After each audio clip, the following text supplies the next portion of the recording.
Hi, Erongo Talk viewers, and welcome back to another exciting episode of Erongo Talk. I'm your host, Sheldon Johannes, and today we join you from the waterfront where we'll be bringing you, as per usual, your weather and tides news, and we'll be bringing you the highlights of a donation of 7,000 sanitary pads through the office of the Erongo governor towards needy schoolgirls in the region. So stay tuned.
And now for our first story. Suspected human trafficking victims saved from Namibian vessels. Namibian authorities rescued 48 suspected human trafficking victims from two Namibian registered vessels in Walvis Bay on Thursday.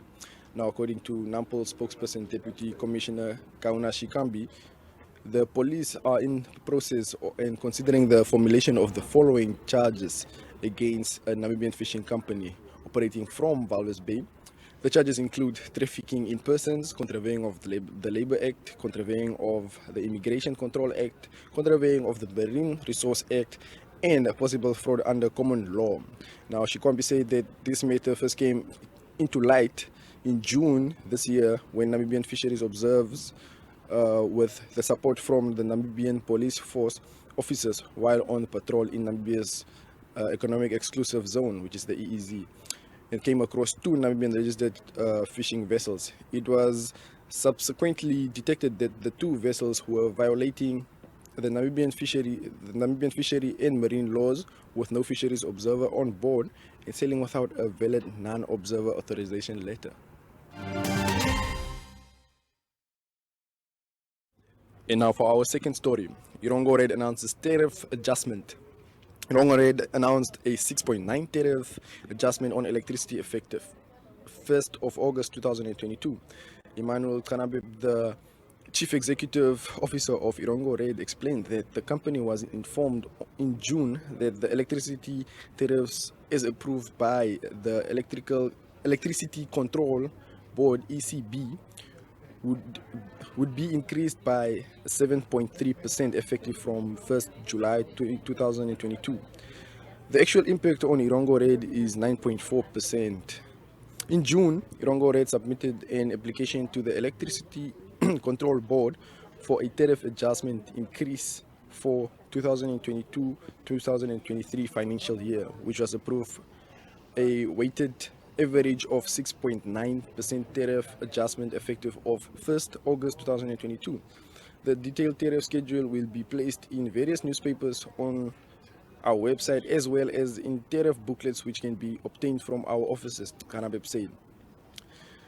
And Kanabeb added, although 6.9% will be impacted on customers and will vary depending on individual customer consumption patterns and the type of connection, Kanabib said.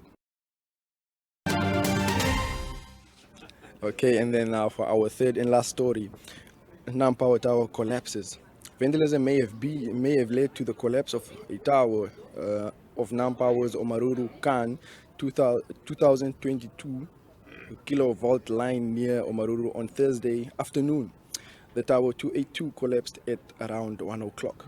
No power interruption was experienced due to the trip of Omaruru Khan 2002 222 kilovolt circuit. This specific line is one of the transmission lines which supply the coastal area. Upon inspection of the line, it was discovered that the supporting stay wires on the power line were removed. It is suspected that it is a result of vandalism. The illegal removal of the stay wires compromised the support of the tower and resulted in its collapse, said NamPower spokesperson Irene Houses. So, and then that will be our last story for today. If you want to read more on these stories, please make sure to visit our website. That will be www.erongo.com.na. And then up next, we have our interview.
The health and hygiene and personal hygiene cannot be underscored. Personal hygiene is important for self-confidence and it boosts self-esteem. Therefore, it is important that we maintain self-hygiene or personal hygiene. It is known that 28 May is always commemorated or celebrated as a menstrual health hygiene day at schools. But unfortunately, due to known COVID-related issues or reasons, it was not commemorated the last 2 years. And therefore, we are pleased to receive you, or pleased to have you as our guest here at the Office of the Governor at this reception of menstrual pads donated by the Office of the President. And many other regional governors was donated pads, sanitary pads, by the Office of the President, which was donated by a private company, and that was on the 24th of May in Windhoek. So we received this consignment of pads on behalf of the region, and today I'm proud and happy to hand over these sanitary pads to the Ministry of Education in the region, to the director. We have today, or what we are going to hand over is 6,912 pads that will be handed over for the whole region. Surely this will also go to all the schools, not only the 2 schools that are here, but all the schools in the region. And surely we know that our girls face the challenges of school dropout because of the health around menstruation. We also know that the challenges are faced with menstrual reproduction by young girls, and this is a challenge that you are faced every day. Also at the same time, you also get the challenge of, when you do not have sanitary pads, it affects your confidence at school, and you will not want to take part in the activities, and that excludes you from the activities that you are supposed to take part as a girl, and also as a learner. And this also have a serious challenge in our hygiene management in our schools. Now, we have been given these pets to address some of the challenges. And I'm sure that with this donation, these pets will help us, and also reminding us as stakeholders that a girl in the school required to have a dignified and a safe environment at school. We have many young people, many girls that are faced with challenges. In the urban areas, there are those who are coming from a struggling family that is not able to provide some of the activities or the things that a girl can be should be given. You also go into rural areas where they do not have access to get sanitary pads because they do not. It's far from the shops, or there are no shops, or they don't have flushing toilets. These are things really that are going to be addressed once you have your sanitary pad. The most needy learners or girls would be a priority to be given these pads. We surely do not have only 6,000 girls in this region, but there are those ones really that are not having the opportunity to get one.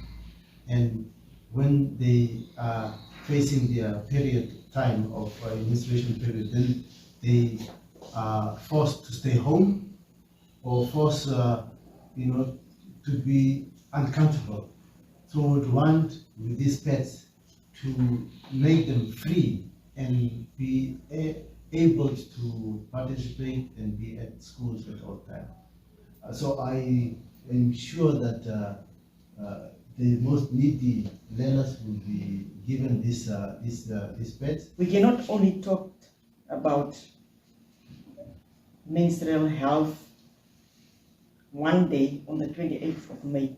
It is an everyday event. And therefore, it is our appreciation that we receive these sanitary pads from the office of the governor through the office of His Excellency the President of the Republic of Namibia to hand over to the schools. Today we will hand over to the 2 schools, but we have already identified schools in especially rural areas. We also have our own program at the regional office where we collect sanitary pads, and throughout the year we see that we can then donate to the different schools. I just want to say thank you to all of you for thinking of us girls, because some of us feel like that we people don't really give much attention to us girls or even women. And I would like to thank you for having all these sanitary pads here for those who can't afford or don't have or just doesn't know how to deal with these things. And I would like to say thank you for giving us both schools the chance to come sit here and learn more and appreciate the things you have done. Please.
Yeah, I think the CEO has explained almost everything, but there's just two things that I just wanted to highlight slightly.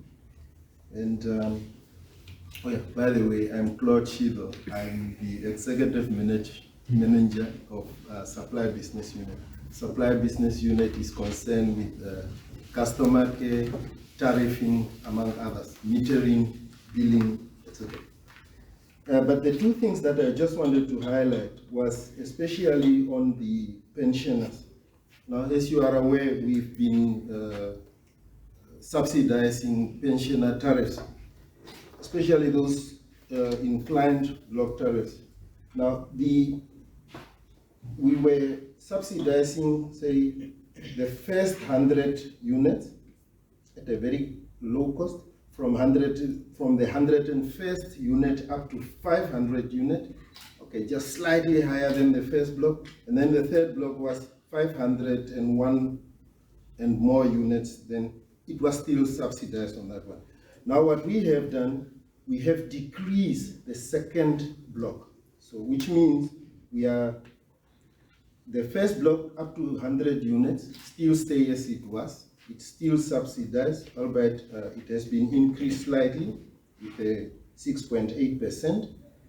The second block, which was 500 units, will now be 400 units. And the third block then will start from 401 onwards. Okay, that's one. It's on the incline block tariffs for the pensioners and for the social. The social, as the CEO has mentioned, was the one of the customers that are connected to the 20M circuit breaker. Then there's the other second thing that I just wanted to highlight was the pensioners that has got rooftops, as the CEO have mentioned. Now, in the prior year, they were still kept on the subsidized tariffs. However, we're finding that this is actually basically a double subsidy for those. So if you have solar or rooftop solar at your premises, then you cannot also benefit from the subsidy. So you will then be put on a normal tariff if you are a pensioner. All right.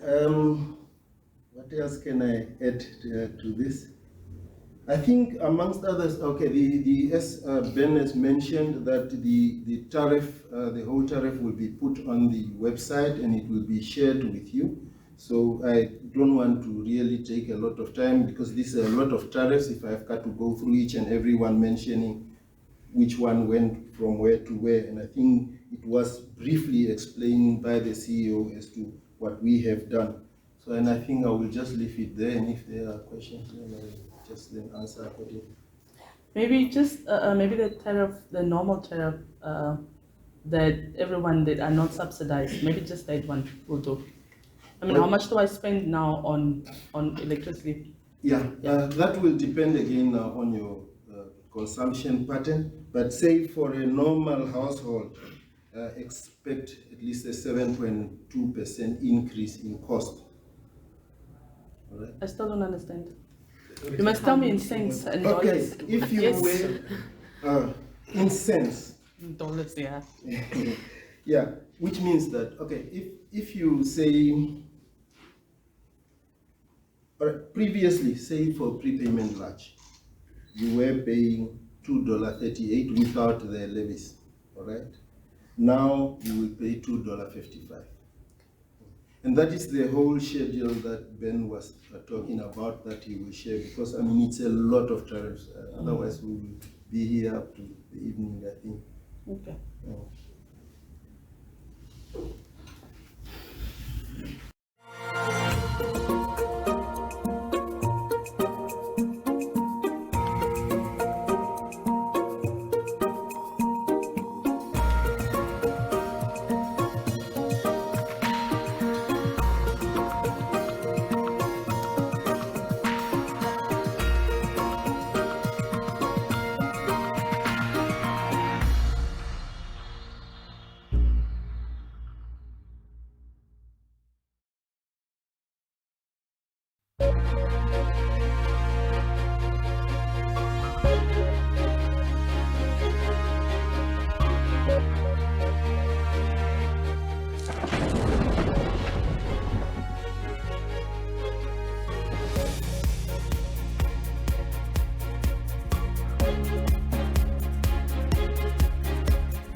Got me feeling fresh.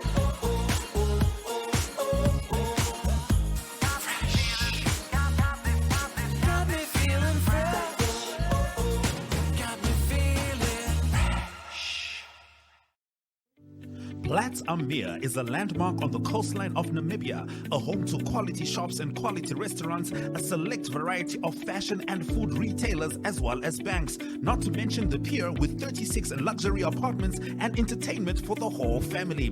Find us at corner of Tabarat and Albatross Street, Vineta North, Swakopmund. Call us on 064 462 242. Visit platsamir.com.na or at Platts Amir on Facebook. Platts Amir, enhancing your coastal experience. Ladies and gentlemen. Yeah, welcome to another exciting edition.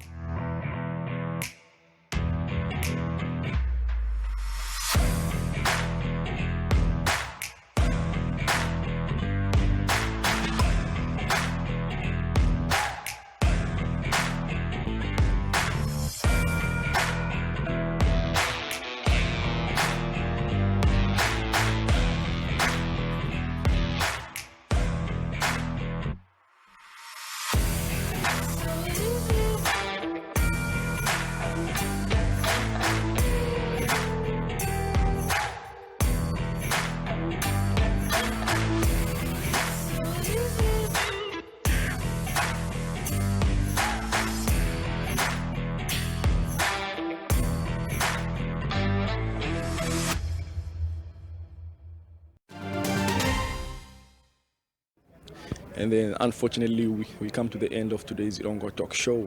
Please make sure to visit our website. It's at www.erongo.com.na. If you want to send us a telegram, that would be on 08117040. Please make sure to follow our social media. That's on Facebook, that will be Erongo 24/7, and Instagram Erongo. Please make sure to watch our DSTV channels. It's at channel 285 on DSTV and channel 94 on GoTV. And then for now, we say bye.